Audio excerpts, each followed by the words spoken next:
हाय बच्चों, सभी को मेरे चैनल पर स्वागत करता हूँ। मेरे चैनल को सब्सक्राइब कीजिए और बेल आइकन को दबाइए, सभी नोटिफिकेशन पाइए और लाइक कीजिए और शेयर कीजिए। आज 9वीं कक्षा के पाठ संख्या 4 अनुशासनी शासन है, डॉक्टर रमेश मिलन लिखे हैं कवि। यह पाठ के जो कविता का भावार्थ है, जो शब्द एक एक शब्द पढ़कर उसका कन्नड़ में अर्थ देता मैं इस ವಿಡಿಯೋ में बताता हूँ। ಮಕ್ಕಳೇ, ಈ ವಿಡಿಯೋದಲ್ಲಿ ನಾನು ಇವತ್ತು 9ನೇ ತರಗತಿಯ ಪಾಠ ಅನುಶಾಸನಿ ಶಾಸನೆ ಕವಿ ಡಾಕ್ಟರ್ ರಮೇಶ್ ಮಿಲನ್ ರವರು ಬರೆದಂತಹ ಒಂದು ಪದ್ಯ ಪಾಠ ಏನಿದೆ, ಈ ಪಾಠದಲ್ಲಿ ನಾನು ನಿಮಗೆ ಪದ್ಯದ ಭಾವಾರ್ಥ ಹಾಗೂ ಪ್ರಶ್ನೆಗಳ ಉತ್ತರವನ್ನು ಸಹ ಕೊಡ್ತೀನಿ। ಬನ್ನಿ ವಿಡಿಯೋವನ್ನು ಶುರು ಮಾಡುವ।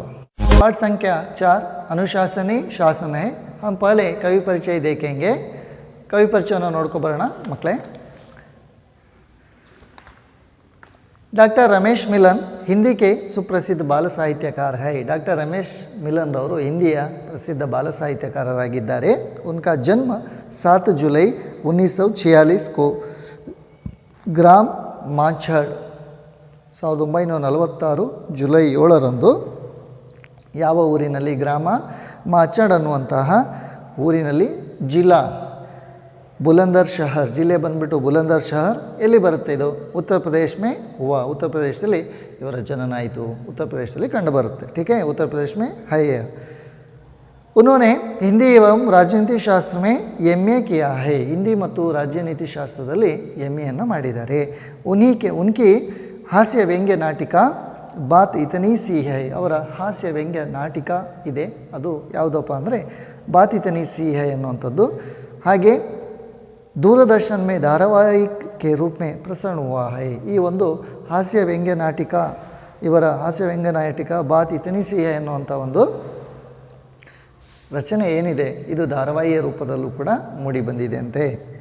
उनका कविता संग्रह सोने की मछली, ಇವರ ಕವಿತೆಯ ಸಂಗ್ರಹ सोने की मछली NCERT द्वारा पुरस्कृत है। NCERTಯ ಮೂಲಕ ಪ್ರಶಂಸೆಗೆ ಒಳಗಾಗಿರುವಂಥ ಕೃತಿಯಾಗಿದೆ। ಉನ್ಕಿ ಅನ್ಯ ರಚನಾಯೇ ಹೈ, ಅವರ अन्य ಕೆಲವು ಪ್ರಮುಖ ರಚನೆಗಳನ್ನು ನೋಡೋದಾದರೆ मेहनत की महक, ತಿರ್ಕಂತೆ पंख, ಕಹಾನಿಯ, ಇವುಗಳು ಕಥೆಗಳಾಗಿವೆ। सरस गीत, विज्ञान के ज्ञान ಹಾಗೂ एक चमन के फूल, ಉಪನ್ಯಾಸ, ಇವುಗಳು ಉಪನ್ಯಾಸಗಳಾಗಿವೆ। ಒಂದು ಜ್ಞಾನಕ್ಕೆ ಸಂಬಂಧಪಟ್ಟಿದ್ದು ಒಂದು ಉಪನ್ಯಾಸವನ್ನು ಸಹ ಬರೆದಿದ್ದಾರೆ। ಆದಿ ಪ್ರಸ್ತುತ ಕವಿತಾ ಉನ್ಕೆ ಕವಿತಾ ಸಂಗ್ರಹ ಕೋಕಿಲ್ ಕಂಠ ಸಲೋನೆ ಗೀತ್ ಸೇ ಲಿ ಗೈ ಹೇ। ಇವರು ಪ್ರಸ್ತುತ ನಾವೇನು 9ನೇ ತರಗತಿ ಪದ್ಯವನ್ನು ಅನುಶಾಸನಿ ಶಾಸನ ಅನ್ನುವಂಥ ಪದ್ಯವನ್ನು ನೋಡ್ತಾ ಇದ್ದೀವಿ। ಈ ಪದ್ಯವನ್ನು ಆರಿಸ್ಕೊಂಡಿದ್ದು ಯಾವುದರಿಂದಪ್ಪ ಅಂದರೆ ಅವರ ಒಂದು ಕವಿತಾ ಸಂಗ್ರಹ ಯಾವುದದು, ಕೋಕಿಲ್ ಕಂಠ ಸಲೋನೆ ಗೀತ್ ಅನ್ನುವಂಥ ಕವಿತಾ ಸಂಗ್ರಹದಿಂದ ಆರಿಸಿಕೊಂಡಿದ್ದಾರೆ। ಅನುಶಾಸನ್ ಅಂದರೆ ಶಿಸ್ತು, ಅನುಶಾಸನ್ ಅಂದರೆ ಶಿಸ್ತೇ ನಿಜವಾದ ನಿಯಮ ಅಂತೇಳಿ। ಟೀಕೆ, ಅನುಶಾಸನ್ ಅಂದರೆ ಏನು? ಶಿಸ್ತು, ಶಿಸ್ತೇ ನಿಜವಾದ ನಿಯಮ।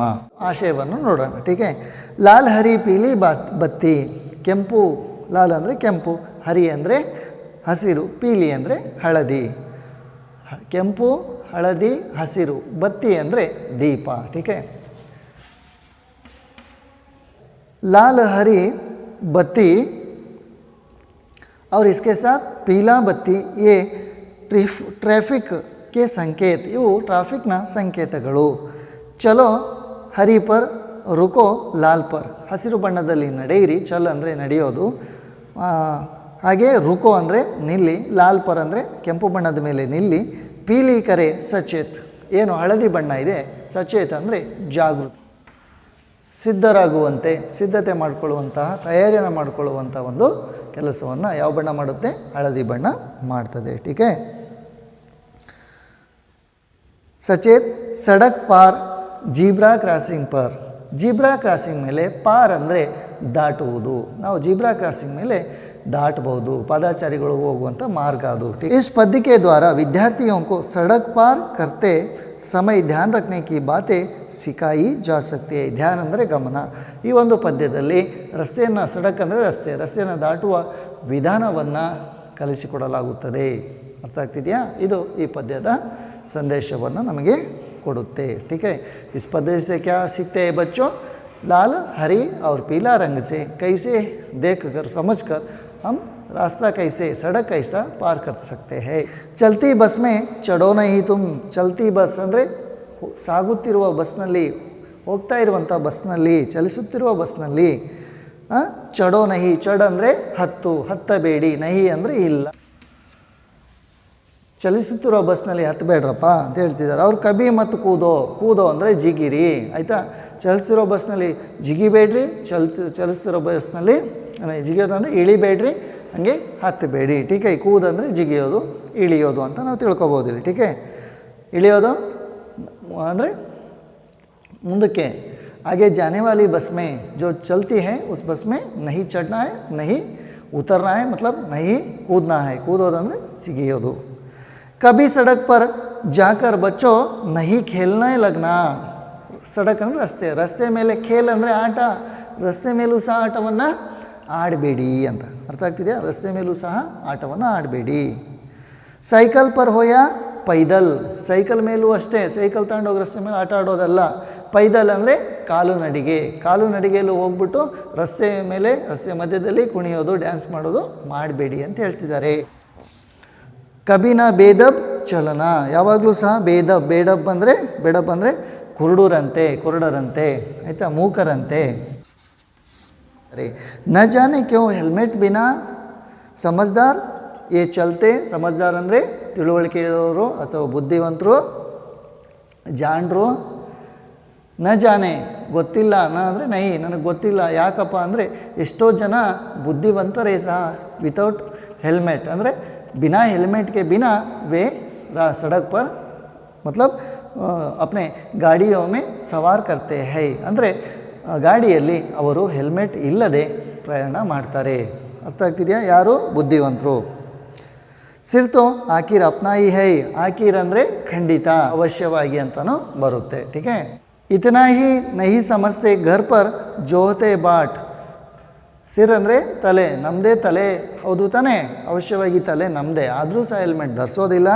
ಇತನಾ ಈ ನೈ ಸಂಸ್ಥೆ ಇಷ್ಟನ್ನು ಸಹ ಅರ್ಥ ಮಾಡ್ಕೊಳ್ತಾ ಇಲ್ಲ. ಏನಪ್ಪ ಅಂದರೆ ಘರ್ ಪರ್ ಜೋಹತ್ ಬಾಟ್ ಅಂದರೆ ಪ್ರತೀಕ್ಷಾಕರಣ ಅಂದರೆ ನಮಗೋಸ್ಕರ ಮನೆಯಲ್ಲಿ ಕಾಯ್ತಾ ಇರ್ತಾರೆ ಅಂತ. ಅದು ಉನ್ಕೋ ಗಮ್ಕಿ ಸ್ವಾಗತ್. ನ ದೋ ಅಂದರೆ ಕೊಡು, ನ ದೋ ಅಂದರೆ ನಹಿ ಕೊಡು ಅಂತ, ಅವರಿಗೆ ಕೊಡಬೇಡಿ. ಉನ್ಕೋ ಮತ್ತು ದೋ ಕ್ಯಾ ಗಮ್ಕಿ ಸ್ವಾಗತ್. ಗಮ್ ಅಂದರೆ ದುಃಖ, ಸೋಗತ್ ಅಂದರೆ ಇಲ್ಲಿ ತೋಫಾ, ಉಡುಗೊರೆ ಅಂತ. ನಿಮಗೋಸ್ಕರ ಮನೆಯಲ್ಲಿ ಪ್ರತೀಕ್ಷೆ ಮಾಡ್ತಿರೋರಿಗೆ ನೀವು ದುಃಖದ ಉಡುಗೊರೆಯನ್ನು ಕೊಡಬೇಡಿ ಅಂತ. ದುರ್ಘಟನಾ ಹೋ ಜಾಯ್ ಸಡಕ್ ಪರ್. ದುರ್ಘಟನಾ ಅಂದರೆ ಅಪಘಾತ, ಹೋ ಜಾಯ್ ಅಂದರೆ ಆಗುತ್ತೆ, ದುರ್ಘಟನಾ ಆಗುತ್ತೆ ರಸ್ತೆ ಮೇಲೆ. ಕಬಿನ ಆಂಖ್ ಚುರಾವೋ. ಕಣ್ಣನ್ನು ಮುಚ್ಕೋಬೇಡಿ ಅಂತ. ಇದರ್ಥ ಏನು? ಯಾವಾಗಲೂ ಎದುರುಗಡೆ ಬರಬೇಡಿ, ಸಾಮ್ನಾ ನಾ ಆನಾ. ಕರೋ ಮದದ್ ಘಾಯಲ್ ಕಿ. ಘಾಯಲ್ ಅಂದರೆ ಗಾಯ ಆದವರಿಗೆ, ಅಪಘಾತಕ್ಕೊಳಗಾದವರಿಗೆ ಏನು ಮಾಡಿ? ಮದದ್ ಅಂದರೆ ಸಹಾಯ. ಅಸ್ಪತಾಲ್ ಪਹੁಂಚಾವೋ ಜೀವನ ಹೈ ಅನ್ಮೋಲ್. ಅನ್ಮೋಲ್ ಅಂದರೆ ಅಮೂಲ್ಯವಾದದ್ದು, ಜೀವನ ಅಮೂಲ್ಯವಾದದ್ದು. ಜೀವನಕ್ಕೆ ತುಂಬ ಬೆಲೆ ಇದೆ, ಜೀವನ ತುಂಬ ಅಮೂಲ್ಯವಾದದ್ದು.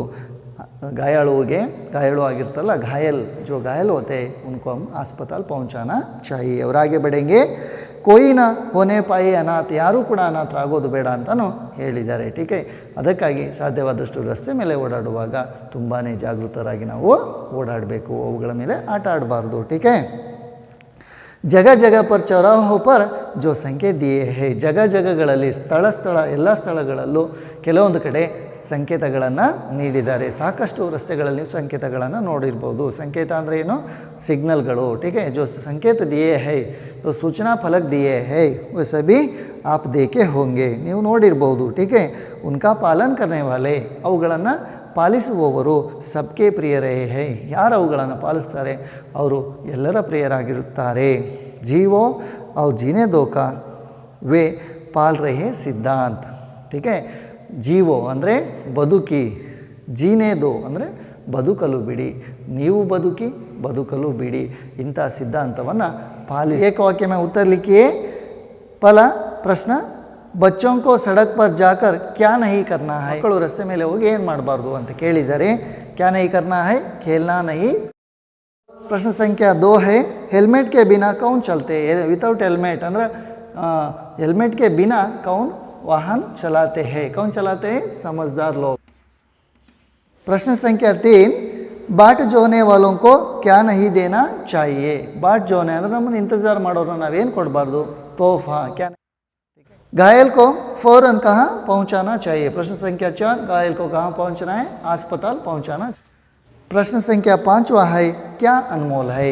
जीवन अनमोल है। चौराहों पर क्या दिए गए हैं? चौराहों पर संकेत दिए गए हैं। बच्चों ऊपर आई बटन में कुछ वीडियोस आते रहते हैं, जो वीडियो आपने नहीं देखे ಮೇಲ್ಗಡೆ ಐ ಬಟನಲ್ಲಿ ವಿಡಿಯೋಗಳು ಬರ್ತಿರ್ತವೆ, ಬೇಕಾದರೆ ನೀವು ಆ ವಿಡಿಯೋಗಳನ್ನು ಸಹ ನೋಡಿ, ಅವು ನನ್ನ ಕೆಲವೊಂದು ವಿಡಿಯೋಗಳು. ಟೀಕೆ, ಈಗ ನಾವು 2 ಅಂಕದ ಪ್ರಶ್ನೆಗಳನ್ನು ನೋಡ್ಕೊಂಡು ಬರೋಣ. ಟೀಕ್.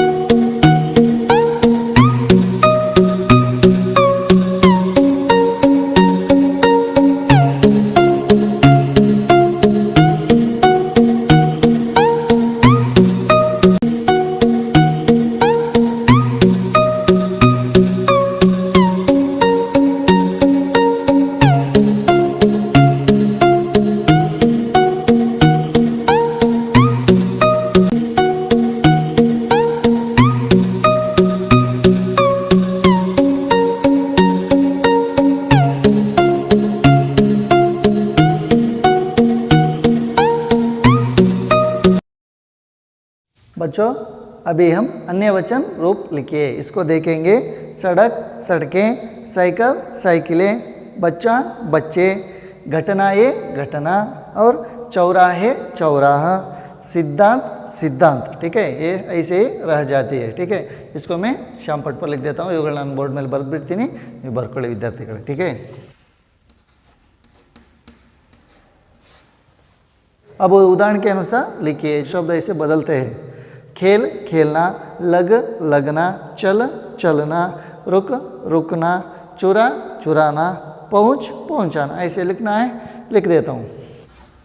सड़क पर चलते समय सबको अनेक नियमों का पालन करना चाहता है. रस्ते ಮೇಲೆ ಹೋಗುವಾಗ ನಾವು ಸಾಕಷ್ಟು ನಿಯಮಗಳನ್ನು ಪಾಲಿಸಬೇಕಾಗುತ್ತೆ. इसी तरह के किन्हीं 5 ऐसे नियमों को लिखिए जिन्हें आप अपने स्कूल में ಪಾಲನ್ ಕರ್ತೆ. ಇದೇ ರೀತಿಯಾಗಿ ನಮ್ಮ ಶಾಲೆಯಲ್ಲಿ ನಾವು ಒಂದು 4-5 ನಿಯಮಗಳನ್ನು, ಸುಮಾರು ನಿಯಮಗಳನ್ನು ಪಾಲಿಸ್ತೀವಿ. ಒಂದು 4-5 ನಿಯಮಗಳನ್ನು ಇಲ್ಲಿ ಬರೀಬೇಕಾಗುತ್ತೆ ಅಂತ ಹೇಳಿದ್ದಾರೆ. ಬರೀರಿ ಅಂತ ಕಾಲಮ್ಗಳನ್ನು ಕೊಟ್ಟಿದ್ದಾರೆ, ಬರೆಯೋಣ. ठीक है, कुछ नियम हम अपने स्कूल में अपनाते, उसको इधर लिखना है. ठीक है, उसको मैं शाम पट पर लिख देता हूँ. ठीक है बच्चों, मैंने इधर 5 नियमों का पालन करने का नियम बताया हूँ. जो नियम आपके लिए मैं पढ़ता हूँ एक बार. अनुशासन में रहना, समय का पालन करना, उसके बाद किसी चीज़ों का नुकसान नहीं पहुंचाना, और उसके बाद समवस्त्र पहनकर आना, शोर नहीं करना. बच्चों हम अभी जा रहे हैं अनुरूपता. पहला है, चलती बस में चढ़ो नहीं तुम, सड़क पर जाकर खेलो नहीं तुम. पहला पद और दूसरा पद संबंध होता है, और तीसरा पद के लिए हम चौथा पद संबंध में करना है. ठीक है, ಅಂದರೆ ಮೊದಲ 2 ಪದಗಳು ಅರ್ಥವನ್ನು ನೋಡಿಕೊಂಡು 3ನೇ ಪದಕ್ಕೆ ನಾವು 4ನೇ ಪದದ ಅರ್ಥವನ್ನು ನೀಡಬೇಕು ಇಲ್ಲಿ. ಈಗ ಚಲ್ತಿ ಬಸ್ ಮೇ, ಚಲಿಸುತ್ತಿರೋ ಬಸ್ನಲ್ಲಿ, ಚಡೋ ನಹಿ ಹತ್ತಬಾರ್ದು, ಸಡಕ್ ಪರ್ ಜಾಕ ರಸ್ತೆಯ ಮೇಲೆ ನಾವು ಹೋಗಿ ಏನು ಮಾಡಬಾರ್ದು? ಖೇಲ್ನಾ ನಹಿ. ಟೀಕೆ, ನಾವೇನು ಮಾಡಬಾರ್ದು? ಆಟ ಆಡಬಾರ್ದು. ಕರೋ ಮದದ್ ಘಾಯಲ್ ಕಿ, ಮತ್ಲಬ್ ಗಾಯಾಳುಗಳನ್ನು ನಾವು ಮದದ್ ಅಂದರೆ ಸಹಾಯ ಮಾಡಬೇಕು. ಉಸಿ ತರಹ ಪಾಲನ್ ಕರೋ, ನಾವು ಪಾಲನೆ ಮಾಡಬೇಕು. ಏನನ್ನಪ್ಪ ಅಂದರೆ ಸಂಕೇತೋಂಕೋ, ಅಂದರೆ ಸಂಕೇತಗಳನ್ನು ಪಾಲಿಸಬೇಕು. ಟೀಕೆ ಬಚ್ಚೋ. ತೀಸರಾ ಹೈ, ಲಾಲ್ ರಂಗ ರುಕ್ನ, ಕೆಂಪು ಬಣ್ಣ ಏನು ಮಾಡುತ್ತೆ? ನಮ್ಮನ್ನು ನಿಲ್ಲಿಸುತ್ತೆ. ಉಸಿ ಥರ ಹರ ರಂಗ ಏನು ಮಾಡುತ್ತೆ ಅಂದರೆ ಹಸಿರು ಬಣ್ಣ ಏನು ಮಾಡುತ್ತೆ? ಹರ ರಂಗ ಕ್ಯಾ ಕರ್ತಾ ಹೈ? ಹರ ರಂಗ से हम आगे चलते हैं, मतलब चलना. चौथा है, 4 पथ चतुष्पथ, 4 ರಸ್ತೆಯನ್ನು ನಾವು ಒಂದು ಪದದಿಂದ ಗುರುತಿಸ್ತೀವಿ. ಚತುಷ್ಪಥ ಅಂತ 4 ರಾಹ, 4 ದಾರಿಯ ಸೇರುವ ಜಾಗವನ್ನು ಏನಂತ ಕರಿತೀವಿ? ಚೌರಾಹ ಅಂತ ಕರಿತೀವಿ. ಹಂಗಂದರೆ 4 ರಸ್ತೆಗಳು ಕೊಡುವ ಜಾಗವನ್ನು ನಾವು ವೃತ್ತ ಅಂತ ಕರಿತೀವಿ ಕನ್ನಡದಲ್ಲಿ. ಟೀಕೆ, ಚೌರಾಹ. 7वां क्रिया है, जो सही के आगे सही और गलत के आगे गलत ಚಿಹ್ನ ಲಗಾಯಿಯೇ. ಸರಿ ತಪ್ಪುಗಳನ್ನು ನಾವು ಇಲ್ಲಿ ಗುರುತಿಸಬೇಕಾಗುತ್ತೆ. ನೋಡೋಣ. ಮೊದಲನೇದು, ಸಡಕ್ ಪರ್ ಚಲ್ತೆ ಸಮಯ खेलना है, सड़क पर चलते समय खेलना है नहीं. ये क्या है? पहला नहीं. ठीक है. और दूसरा है समझदार हेलमेट पहनकर वाहन चलाते हैं, गलत है, समझदार हेलमेट पहनकर वाहन नहीं चलाते, ठीक है। और तीसरा है घर पर इंतज़ार करने वालों को गम का स्वागत देना है, ये भी गलत है, स्वागत नहीं देना है, ठीक है, स्वागतವನ್ನು ಮಾಡಬಾರ್ದು। ದುರ್ಘಟನಾ ಹೋನೆ ಪರ್ ನಾ ಆಂಕ್ ಚುರಾನ ಹೈ, ದುರ್ಘಟನೆ ಆದಮೇಲೆ ನಾವೇನು ಮಾಡಬೇಕು, ಆಂಕ್ ನಹಿ ಚುರಾನ, ಆಂಕ್ ಅಂದರೆ ಏನು, ಆಂಕ್ ಚುರಾನ ಅಂದರೆ ಸಾಮ್ನಾ ಆನಾ ಹೈ, ठीक है। आंक चुराना ಅಂದರೆ ಮುಂದೆ ಬರೋದು, ಮುಂದೆ ಬಂದು ಸಹಾಯ ಮಾಡೋದು, ಓಕೆ, ठीक है। आंक चुराना है। घायल की मदद नहीं करनी चाहिए, घायल की मदद नहीं करना ಅಂದರೆ ಗಾಯಾಳುಗಳನ್ನು ನಾವು ಸಹಾಯ ಮಾಡಬಾರ್ದು ಅಂತ ಹೇಳ್ತಿದ್ದಾರೆ, ಮಾಡಬೇಕು, ठीक है, ये क्या है, गलत है। और अंत का है हमें चलती बस में चढ़ना नहीं चाहिए, ನಾವು ಮೂವಿಂಗ್ ಅಂದರೆ ಮುಂದಕ್ಕೆ ಹೋಗ್ತಾ ಇರುವಂಥ ಬಸ್ನಲ್ಲಿ, ಚಲಿಸುತ್ತಿರೋ ಬಸ್ನಲ್ಲಿ ನಾವು ಹತ್ತಬಾರ್ದು, ಹೌದಲ್ಲ, ಸರಿ ಇದು, ठीक है। ये आठवां अंत का क्रिया है, क्या है, उत्तर लिखकर उचित रंग बरिए, ಅಂದರೆ ಉತ್ತರವನ್ನು ಬರೆದು ನಾವು ಅಲ್ಲಿ ಬಣ್ಣವನ್ನು ತುಂಬಬೇಕು, ಆ ಪ್ರಶ್ನೆಗೆ ಯಾವ ಬಣ್ಣ ಬರುತ್ತೆ ಆ ಬಣ್ಣವನ್ನು ತುಂಬಬೇಕಾಗುತ್ತೆ। ಲಾಲ್ ಬತ್ತಿ ಜಲ್ನೆ ಪರ್ ಕ್ಯಾ ಕರ್ನಾ ಚಾಹಿಯೆ, ಕೆಂಪು ಬಣ್ಣ ಬಂದಾಗ ನಾವೇನು ಮಾಡಬೇಕು, ನಿಂತ್ಕೋಬೇಕು, ರುಕ್ನಾ, ठीक है। ಮೊದಲನೇದು ಅವರೇ ಕೊಟ್ಟಿದ್ದಾರೆ, ಎರಡನೇದು ನೋಡೋಣ। ಪಿಲಿ ಬತ್ತಿ ಕ್ಯಾ ಬತಾತಿ ಅಂದರೆ ಹಳದಿ ಬಣ್ಣ ಏನು ಮಾಡುತ್ತೆ, ಹಳದಿ ಬಣ್ಣ ಏನು ಮಾಡುತ್ತೆ, ಸಿದ್ಧರಾಗೋದನ್ನು ಹೇಳುತ್ತೆ, ठीक है। ಅದನ್ನು ಕ್ಯಾ ಕರ್ತೆ, ಸಚೇತ ರಹನ ಅಂದರೆ ಜಾಗೃತವಾಗಿರೋದನ್ನು ಹೇಳುತ್ತೆ, ಇದು ಹಳದಿ ಬಣ್ಣವನ್ನು ತುಂಬಬೇಕಾಗತ್ತೆ ನೀವು ಅದರಲ್ಲಿ, ठीक है। ಮೂರನೇದು तीसरा है हरी बत्ती देखने पर क्या करना चाहिए, ಹಸಿರು ಬಣ್ಣ ನೋಡಿದಾಗ ನಾವೇನು ಮಾಡಬೇಕು, ನಾವು ಮುಂದಕ್ಕೆ ಹೋಗಬೇಕು, उसके लिए क्या कहते हैं, चलना, ಇದರಲ್ಲಿ ನೀವು ಕಪ್ಪು ಬಣ್ಣವನ್ನು ತುಂಬಬೇಕು। अभी तक मेरे वीडियो को देखने के लिए आपको मैं धन्यवाद समर्पित करता हूँ, ಇಲ್ಲಿವರೆಗೂ ನನ್ನ ವಿಡಿಯೋನ ನೀವು ನೋಡಿದ್ದಕ್ಕಾಗಿ ನನ್ನ ಚಾನಲ್ಗೆ ಬಂದು ನಿಮಗೆಲ್ಲರಿಗೂ ಧನ್ಯವಾದಗಳನ್ನು ಈ ಮೂಲಕ ನಾನು ತಿಳಿಸ್ತೀನಿ।